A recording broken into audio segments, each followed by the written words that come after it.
around my story. Hi, I am Ralph. I am 19 years old. I have simple secret that I like my mother. Don't judge me, just listen to my story. I had a quiet family, kind mother and loving father. We had stable lives in our far state. But as you know, there is no place for happy life in our world. There was a turning point in life, and it came quickly with me. It was a nice day in our garden, me, my mother, and my father. My father was sitting under a tree reading a book. Me and my mother were playing football. Suddenly, Mom overshot and the ball went into the street. I was too young to think. I just ran quickly to pick the ball. There was a fast car. The driver was screaming at me, "Stay away!" But I did not. My mother sacrificed herself to rescue me. I fainted, and when I woke up, I saw my mother's blood everywhere. My father was crying. There were a lot of people. Our lives changed to be gloomy. He was surrounding me by many looks. I thought he blamed me because of her death. He was so sad. I left my friends. I did not talk with people. I was just 8 years old.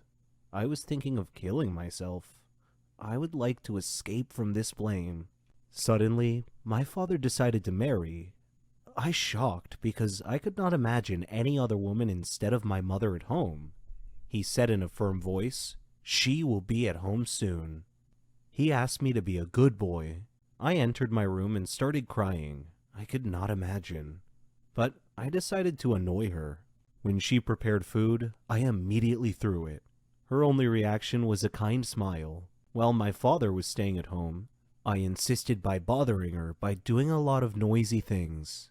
My father was shouting, and she always protected me. I said to myself, maybe she is a good woman, and she loves me. One time, while she was cooking, she had a phone call from a hospital. It was an urgent matter. I was watching TV. She came in to me and said, "Ralph, my sister is in the hospital and I have to go. Can you take care of cooking?" I did not care. She smiled and went out. I went to the kitchen and turned up the heat to burn the food. But the fire did not just burn the food, it started to burn home too. There was fire everywhere. I could not breathe. Then I fainted. I woke up, but I did not know where am I. I looked around and saw my stepmother sleeping. She looked exhausted, and there was cinder on her face. Suddenly the door opened and I discovered that I was in the hospital. The nurse said, "Get well soon." I asked her what happened. She told me that there was a big fire at our home, and my mother is a brave woman. She entered home and rescued me in the last moment. I looked at her. I discovered that she is a great woman. She woke up suddenly and asked me, "Are you okay?" I hugged her and cried. I said, "Sorry for everything." She said, "It is okay. I can understand." I considered her my mother. I started to help her in everything at home. She helped me a lot. I supported her a lot until her last illness. Today, I'm standing in her gravesite. I want to tell her that I love her a lot. Hello, everyone. I'm Lauren. Did you ever wonder what it would be like to have your life completely destroyed by someone close to you? Ever thought about what you would do then? I didn't have time to think, because that's exactly what happened to me. It all started 2 years ago. I lived a quiet life with my mom and dad and my sister. I loved my family. We were always together. We were happy until that fateful day. My dad got fired from his work, a big company. He had worked there for 20 years. The only money we had then was what he had managed to save over the years.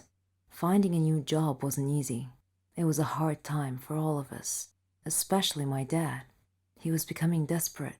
At times, he just sat there, quietly, deep in thought, and I rarely saw him smile since.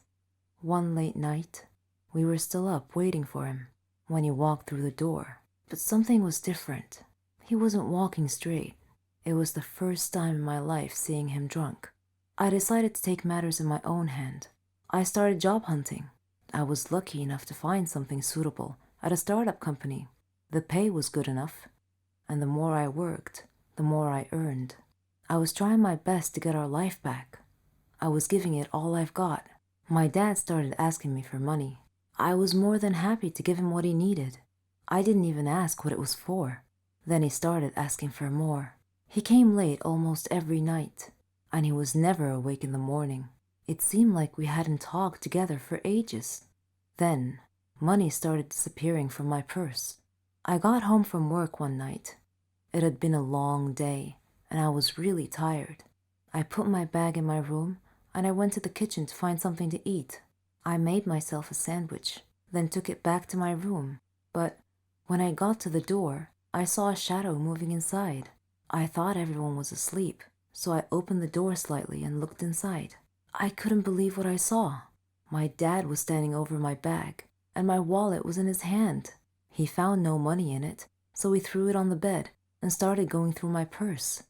At that moment, my mom came down the stairs. She had my dad's shirt in her hands and a small pack of white powder. I looked at her face. Her eyes were filled with tears. I tried to speak, but found nothing to say. My dad came out of my room. He saw us standing there. Suddenly, everything changed.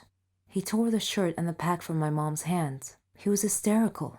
He started breaking things around him. My mom and I were too scared to move, but then my sister came running down the stairs. He pulled her towards him and held a knife to her throat.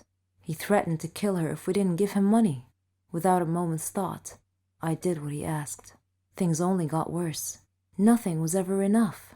He asked for more and more money, and if I refused, he'd get violent, beating up anyone in his path. I couldn't stand by and watch, so I would just give him what he wanted, until I decided enough was enough. He barged down the stairs one evening and asked for all the money I've got. I told him we had expenses to pay, the rent, school fees, but none of it mattered to him. He asked me again for the money and threatened me if I didn't do what he asked. I refused. He hit me so hard that I crashed my head against the wall and fell to the floor, bleeding.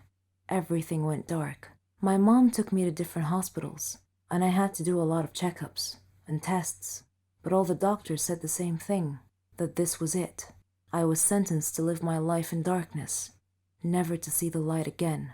Bumping my head against the wall was one of the reasons, but apparently, my psychological state played a huge role in my recovery. The doctors suggested that I'd be taken to a psychiatrist. My dad felt sorry for what he had done to me.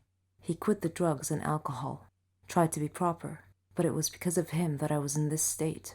I didn't know if I could ever find it in myself to forgive him. I was torn inside. He was my dad, but I couldn't forget what had happened. I stopped talking shortly after, and he left, disappearing from our lives. No one knew where he was or what he was doing. A year had passed, and he came home. He sounded good, kind of like how he was before. He's trying to make up for what he had done. But to me, nothing he does makes a difference anymore. I'm still in the dark. That's something I'm gonna have to live with my whole life. I can't change that. What do you think I should do?